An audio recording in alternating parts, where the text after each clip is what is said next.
আজকে আমরা anatomy of video এই সম্পর্কে জানবো। সুতরাং আমরা যখন একটা ভিডিও তৈরি করতে যাব, আমরা ভিডিওটা কোন অ্যাঙ্গেল এবং কোন আইডিয়া থেকে করতেছি এই জিনিসটা আমাদের মধ্যে ক্লিয়ার হতে হবে। সুতরাং আপনি কোন অ্যাঙ্গেল নিয়ে কাজ করতেছেন, মনে করেন হচ্ছে যে আপনার পাসপোর্ট আছে, ম্যাক্সিমাম মানুষেরই পাসপোর্ট আছে, বাট মানুষের ভিসা নাই। সুতরাং আমি একটা থিঙ্কিং করলাম যে আমি একটা এমন একটা আইল্যান্ডের মধ্যে আমি একটা স্পট বানাবো যেখানে আর কি মানুষ কোনো ভিসা ছাড়াই সেখানে ভিজিট করতে পারবে এবং সেখানে অনেক আনন্দ করতে পারবে। সুতরাং আমি বললাম যে আপনাদের পাসপোর্ট থাকলেই আপনারা হচ্ছে আমার এই আইল্যান্ডে আসতে পারবেন, এখানে হচ্ছে এখানে একটা রিসোর্ট আছে, রিসোর্টে এসে আপনারা আনন্দ করতে পারবেন। সুতরাং এখানে ভিসার কোনো ঝামেলা হলো না। এটা হচ্ছে একটা আইডিয়া হইতে পারে। আবার মনে করেন কোচ কাঞ্চন কি করছে, সে হচ্ছে তার মানি মাস্টারে যখন কোর্সটা তৈরি করছে ওই সময় তার অ্যাঙ্গেলটা কি ছিল যে মানি নিয়ে, টাকা পয়সা নিয়ে আসলে আমাদেরকে তেমন কিছু পড়াশোনা করানো হয় না, বা মানিটাকে নিয়ে আমরা আসলে এটা কিভাবে ইউজ করব, ম্যানেজ করব কিভাবে, এটা নিয়ে আসলে আমাদের বই পুস্তকে পড়ানো হয় না। তো এই আইডিয়ার অ্যাঙ্গেল থেকে তিনি হচ্ছে এই মানি মাস্টারি তৈরি করছে। সুতরাং হচ্ছে যে আমরা কোন অ্যাঙ্গেল থেকে আমরা ভিডিও তৈরি করব বা কন্টেন্ট তৈরি করব বা একটা ব্র্যান্ড তৈরি করব এই জিনিসটা আমাদের ক্লিয়ার থাকতে হবে।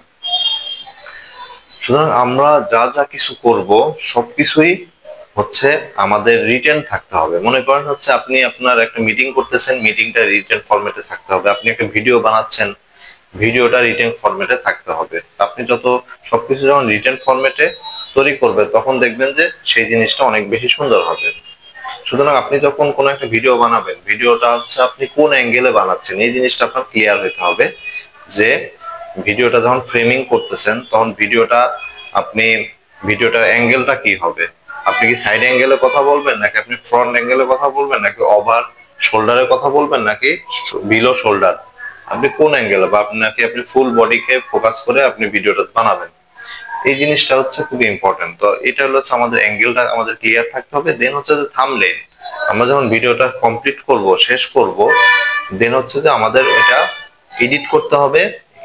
এডিট করে আমাদের ক্লিয়ার করতে হবে যে ভিডিওটা আমরা সঠিকভাবে সাউন্ড গুলা ঠিক রাখতে পারলাম কিনা। এবং দেন থাম্বনেইলটা তৈরি করতে হবে। থাম্বনেইলটা হচ্ছে মানুষের হিপোক্যাম্বাল হিপোক্যাম্বাল যে ব্রেনের হিপোক্যাম্বাল এরিয়া আছে সেখানে হিট করে। তো থাম্বনেইলটা যত সুন্দর হবে আপনার ভিডিওটা মানুষ তত বেশি ক্লিক করবে। সুতরাং থাম্বনেইলটা খুব সুন্দরভাবে আমাদের তৈরি করতে হবে।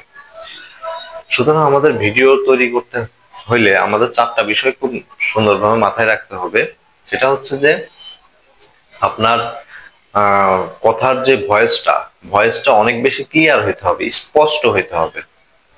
আপনি যত স্পষ্ট ভাবে কথা বলবেন তত হচ্ছে আপনার ভিডিও তত সুন্দর হবে। এবং আপনার সাউন্ডকে বলা হচ্ছে যে ভিডিওর 50% কাভার করে। সুতরাং সাউন্ডের জন্য আপনার মাইক ইউজ করতে হবে যেন মানুষ আপনার কথাটা খুব স্পষ্ট ভাবে শুনতে পারে। দেন হচ্ছে যে আপনার ভিডিওটা যখন আপনি তৈরি করবেন তখন হচ্ছে আপনার যে ফ্রেমিংটা খুব ক্লিয়ার হতে হবে। ফ্রেমিংটা হচ্ছে যে আপনি আপনার ফ্রেমটা কিভাবে করবেন, আপনি কি সাইডে দাঁড়ায় কথা বলবেন, নাকি ফ্রন্টে দাঁড়ায় কথা বলবেন, বা আপনার ফ্রেমটা কতটুকু হবে আপনার বডির, সেই জিনিসটা আপনি ক্লিয়ার করবেন। এবং ভিডিওটা যখন আপনি তৈরি করবেন তখন হচ্ছে আপনার শুটিংটা অনেক বেশি স্টেবল হইতে হবে। শুটিংটা আপনি যত বেশি স্টেবল করতে পারবেন তত সুন্দর আপনার ভিডিওটা তৈরি হবে। এবং ভিডিওটা যখন আপনি তৈরি করবেন তখন হচ্ছে আপনার লাইটিং যে সিস্টেমটা, এই লাইটিংটা খুব ভালো হতে হবে।